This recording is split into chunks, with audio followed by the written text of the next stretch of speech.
Il importe de distinguer l'antisémitisme surconscient et l'antisémitisme subconscient. L'antisémitisme surconscient, c'est quand on dit, lui, il est juif, je sais qu'il est juif, il a des signes ostentatoires d'appartenance au judaïsme, et donc, je vais connecter ça avec toute une mythologie négative liée au monde juif. Et quelque part, la Shoah, ça reste quand même une forme d'antisémitisme surconscient. C'est-à-dire que on sait que les gens administrativement sont juifs. On a les preuves qu'ils sont juifs, qu'ils ont des parents juifs, qu'ils ont une généalogie juive.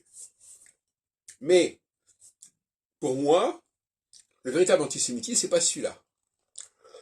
C'est un antisémitisme artificiel en quelque sorte. Voilà. Surconscient, c'est l'artifice. C'est-à-dire que, voilà, je sais qu'il est juif, et autour de cette question de sa qualité de juif, je vais projeter un certain nombre de choses.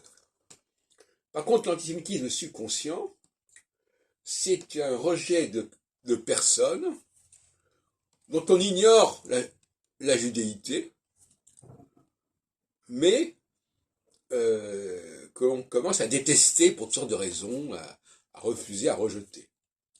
Et cet antisémitisme-là, il est beaucoup plus subtil de certaine manière, et beaucoup plus difficile à cerner.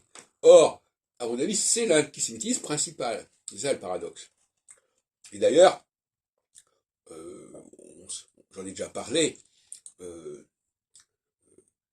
des personnes dont on n'avait pas repéré qu'elles étaient juives et qu'on n'avait pas situées comme juives, à un moment donné, on s'aperçoit qu'elles sont juives et on découvre qu'elles sont juives et on en tire un certain nombre de conséquences. Mais en réalité, c'est après coup qu'on fait cette relation. Donc ce qui me paraît important, j'essaie de m'expliquer un peu plus clairement, c'est qu'il y a une sorte de numerus clausus, non pas par rapport aux juifs, mais par rapport à des gens qui sont intrinsèquement juifs, même si ça n'est pas dit comme ça, mais ils ont les qualités juives en quelque sorte. Et ce qui me paraît important, c'est pas que les gens aient un label juif, c'est les gens qui ont un potentiel juif, des capacités juives. Et ça renvoie à l'antisémitisme subconscient. Autrement dit, quand on voit qu'une personne est rejetée, est bloquée, pour une raison ou pour une autre, il faut se demander si elle n'est pas juive, en fait.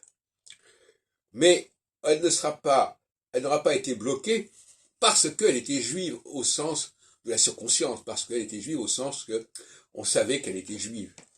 Mais elle a des façons de fonctionner, des façons d'agir qui créent une crispation, qui créent un rejet, et c'est là qu'on touche à l'antisémitisme subconscient.